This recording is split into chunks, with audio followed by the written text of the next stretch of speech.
What is up, guys, and welcome back to the channel. So today we're going to be reviewing and breaking down The Flash Season 9, Episode 2.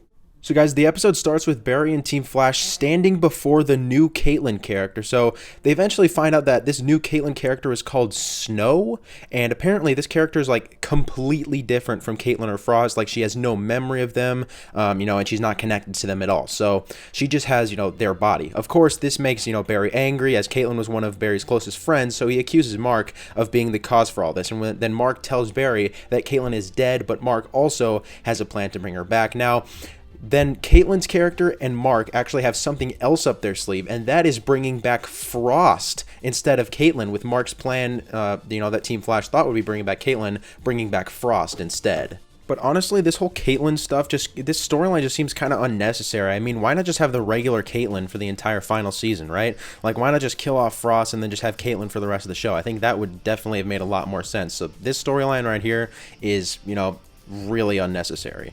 Now, something else I'm a little confused about is why they're going with the whole storyline of Joe leaving Central City. They literally could have said that, he was like visiting Wally again or something like that in the episodes that he's not in.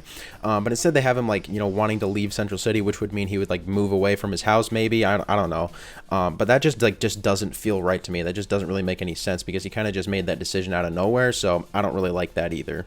But then we see the return of Hartley Rathaway, aka Pied Piper, at the same time as we see the new Fiddler character who confronts Hartley, and the two of them basically have like a sound wave battle. I don't really know how to put it, but yeah, the Fiddler easily wins basically, and Hartley just runs away. But anyways, then Mark and Snow start executing their plan as Snow gets back into the chamber, but then something goes wrong and Barry takes Snow out of the chamber, and this is where Barry finds out about Mark's ulterior motive to bring back Frost instead of just Caitlin, which causes Barry to get extremely angry.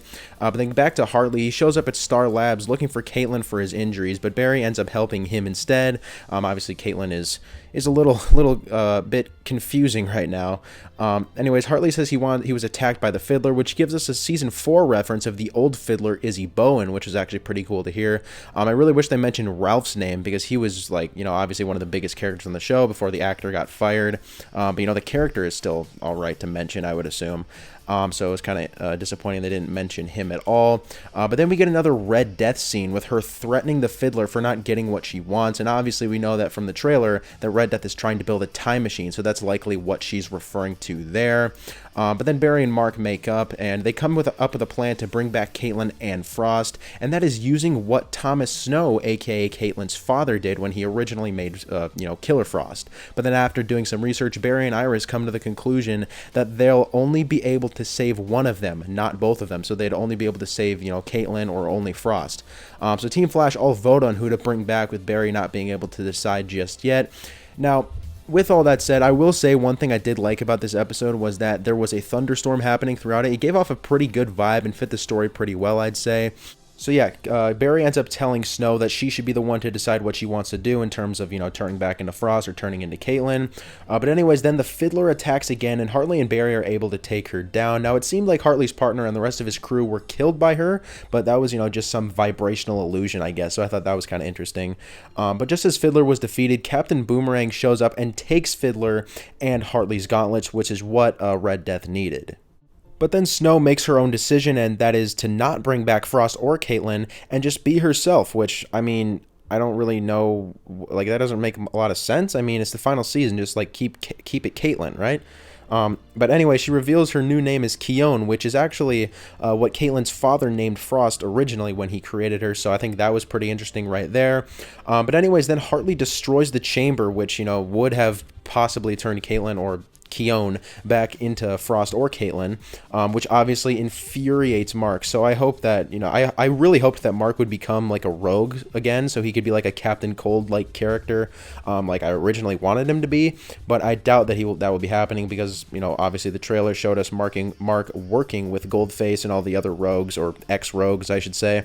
So at the moment, with the chamber destroyed, it doesn't look like there's any way of Caitlin coming back, but I mean, it's the final season. She'll most likely return sometime soon. My prediction, she'll return after the Red Death storyline.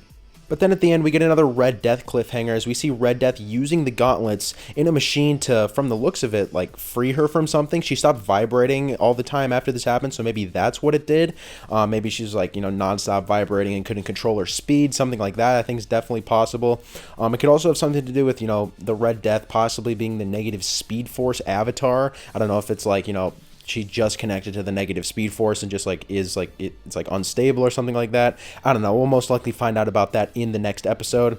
But anyways, we see Red Death, stop vibrating, and we actually get a look at the Red Death suit, which actually looks pretty cool. As we hear Red Death say, "The Flash disgraced me, and now all of you will pay the price, and justice will be served." So what does that mean? What does the Flash disgraced me mean? Now, I know a lot of people think that the Red Death's going to be the reverse Flashpoint Batwoman. I don't know how exactly that could be possible, but I mean, within the negative Speed Force, it's possible that it could have just chose like another timeline's Batwoman. Is that possible? I don't know. It could be something like that, but that would be very disappointing if they didn't reintroduce the multiverse. So I really hope that they're using the multiverse with this. Maybe they could say that the Flash destroyed or the Red Death thinks the Flash was responsible for her Earth's destruction because of Crisis on Infinite Earths. I think that could be a pretty interesting storyline. So yeah, I think it'd be really cool to see them, as I said, reintroduce the multiverse and, maybe even connect it to Crisis on Infinite Earths. But nonetheless, I'm still really excited to be getting some more Red Death stuff.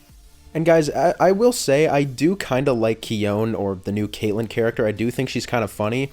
But with all this being said, guys, this episode kind of sucked, alright? This episode was not very good. It was just mostly revolving around people arguing about if they should bring back Frost and Caitlyn or not. So, yeah, I don't really like this episode. I mean, the Red Death stuff was really cool. But, yeah, I'm just really looking forward to the next episode because so far this Red Death stuff hasn't been, or the storyline, rather, hasn't been so good. I mean, that is probably because we haven't seen a lot of Red Death. I'm assuming in, like, episodes 4 and 5 it'll get a little bit better. But for now, not exactly like in the start to Season 9. But anyways, I'd say that's about it, guys. Thanks for watching. Make sure to comment your thoughts on this video down below, as well as your thoughts on the episode. What did you guys think of it? And yeah, I'll see you guys in the next video.